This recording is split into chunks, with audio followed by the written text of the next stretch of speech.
आज भारत और जापान ने मिलकर के एक बहुत ही इंपॉर्टेंट डिसीजन लिया है, जिसके बाद भारत की केमिकल इंडस्ट्री दुनिया की टॉप पोजीशन पर पहुंचने वाली है। और हाँ, वीडियो के लास्ट में एक बहुत ही इंपॉर्टेंट सवाल पूछा गया है, तो उसका आंसर जरूर कीजिएगा। बड़ी खबर यह है कि भारतीय कंपनी अनुपम रसायंस ने जापान के साथ में 2186 करोड़ रुपए के एक LOI यानी लेटर ऑफ इंटेंट को साइन किया है। इस LOI की मदद से जापान में होने वाले सभी केमिकल्स के पेटेंट्स को भारत में प्रोड्यूस करने का काम किया जाएगा। वैसे भी भारत की केमिकल इंडस्ट्री दुनिया में काफी बड़ी है, लेकिन जापान के नए पेटेंट्स मिलने के बाद हम नए और एडवांस केमिकल्स को प्रोड्यूस करके ग्लोबल मार्केट में इजीली उतार पाएंगे। अगर हम बात करें सिर्फ भारत की, तो भारत दुनिया का 6th largest chemical producer country है और एशिया में तीसरा सबसे बड़ा केमिकल प्रोड्यूसर कंट्री आज भारत है, जहां भारत ने साल 2022 और 23 में 26,570,000 मेट्रिक टन केमिकल को प्रोड्यूस किया था। 2017-18 और 21-22 में भारत ने हर साल करीब 4.61% की ग्रोथ रेट के साथ में इस केमिकल को प्रोड्यूस करने का काम किया। आज भारत की केमिकल इंडस्ट्री ग्लोबल मार्केट में 3 से 4% हिस्सेदारी अकेले रखती है। 2026 तक ये 6% तक हो जाएगी। आज भारत की केमिकल इंडस्ट्री में करीब 2 मिलियन से भी ज्यादा लोग काम कर रहे हैं और भारत की केमिकल इंडस्ट्री में FDI भी करीब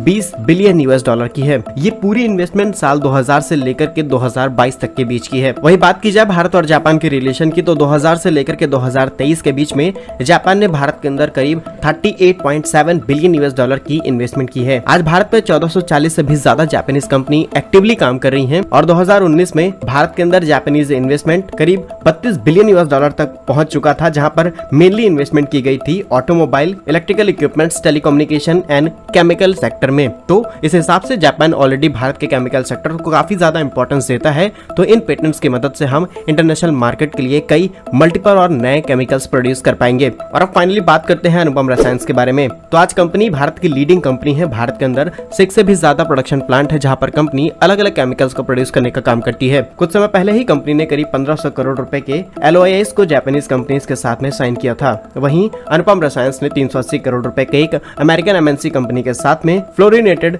केमिकल को लॉन्ग टर्म सप्लाई को मैनेज करने के लिए भी कॉन्ट्रैक्ट साइन कर रखे हैं। भारत हर साल organic, inorganic, tanning, days, agrochemicals, plastic, synthetic rubber, filaments सहित कई मल्टीपल सेक्टर्स के लिए केमिकल्स को एक्सपोर्ट करने का काम करता है और करीब $8.24 बिलियन के लास्ट ईयर केमिकल्स एक्सपोर्ट किए गए थे और इसीलिए भारत एशिया का तीसरा सबसे बड़ा केमिकल प्रोड्यूसर कंट्री है। ओवरऑल इस रिपोर्ट के हिसाब से देखा जाए तो भारत और जापान मिलकर के नए पेटेंट्स का इस्तेमाल करते हुए इंटरनेशनल मार्केट के लिए अलग अलग केमिकल्स को प्रोड्यूस करने का काम करेंगे। आज के समय में लिथियम आयन बैटरीज के भी कई अल्टरनेटिव ढूंढे जा रहे हैं, जिसमें बेसिकली केमिकल्स का ही इस्तेमाल किया जाएगा। और हम बात करें आज के इंपॉर्टेंट क्वेश्चन के बारे में, तो भारत के अंदर जिन चीजों की मैन्युफैक्चरिंग करने की कैपेबिलिटी है, अगर किसी भी कंट्री के पास वो पेटेंट्स हैं, तो भारत उन पेटेंट्स का इस्तेमाल करते हुए देश के अंदर प्रोडक्शन कर सकता है। ऑलरेडी हमने भारत की केमिकल इंडस्ट्री में इसको प्रैक्टिकली देखा है। इससे भारत के अंदर मैन्युफैक्चरिंग काफी स्केल पर बढ़ेगी और देश के अंदर इंडस्ट्रियलाइजेशन बहुत तेजी से आगे बढ़ने वाला है, जिससे लोगों को रोजगार दिया जाएगा और हमारी GDP भी काफी तेजी से ऊपर जाने वाली है। अगर आप हमारी बात से सहमत हो, कमेंट बॉक्स में यस और नो में आंसर जरूर कीजिएगा। भारत कैसे ही यूजफुल एंड इन्फॉर्मेटिव वीडियोस पाने के लिए आप हमारे YouTube चैनल को सब्सक्राइब जरूर कर लीजिए। मिलेंगे हम आपको एक नई और इंटरेस्टिंग वीडियो में, तब तक के लिए वंदे मातरम,